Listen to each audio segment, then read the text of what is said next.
So it's MOT day.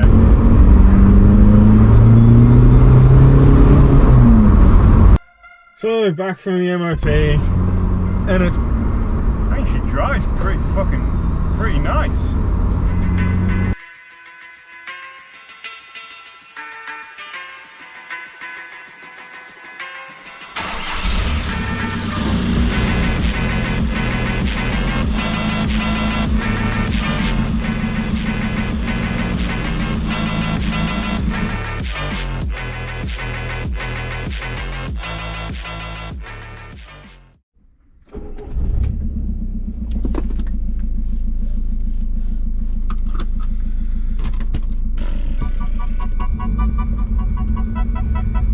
So it's MOT day. Excited but apprehensive. I don't want to get myself all thingied up over nothing, because there's a good chance it ain't gonna pass. I mean, it's a, what is it, 24-year-old car, I think, and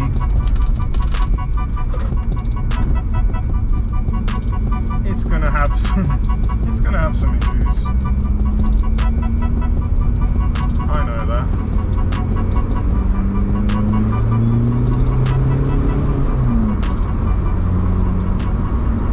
Actually drives pretty nice. Mind you, the gearbox feels a bit stiff.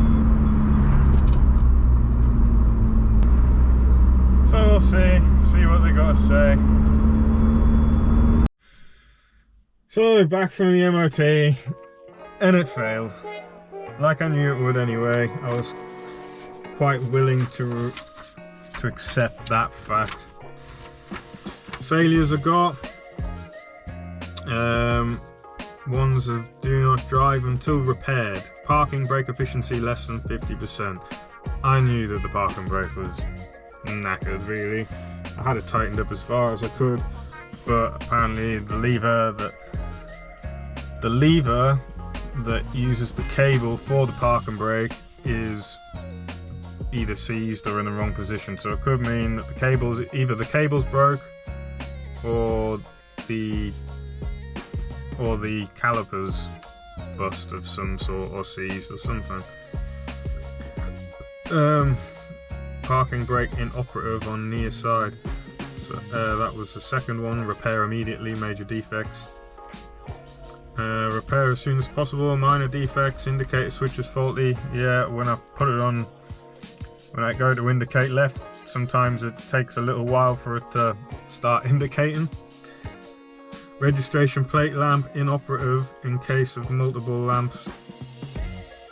So one of the bulbs on the registration lamp, which has been out for the last 3 MOTs, is still out. And monitor repair, brake pads wearing thin, rear brake pipes covered in grease. So it's looking like I might just replace the rear brakes. That's about, I think it was £100 for both rear brakes. I'll do that, get the cables and rebook him for MOT. But good news is that's literally it, really. The rear brakes, well, it's not even the rear brakes, the brakes work, it's the rear handbrake. So yeah, I think, yeah, about £100. So MOT day, understandable fail, not too disappointed but slightly disappointed. I mean, the parking brake, yeah, it holds on a flat.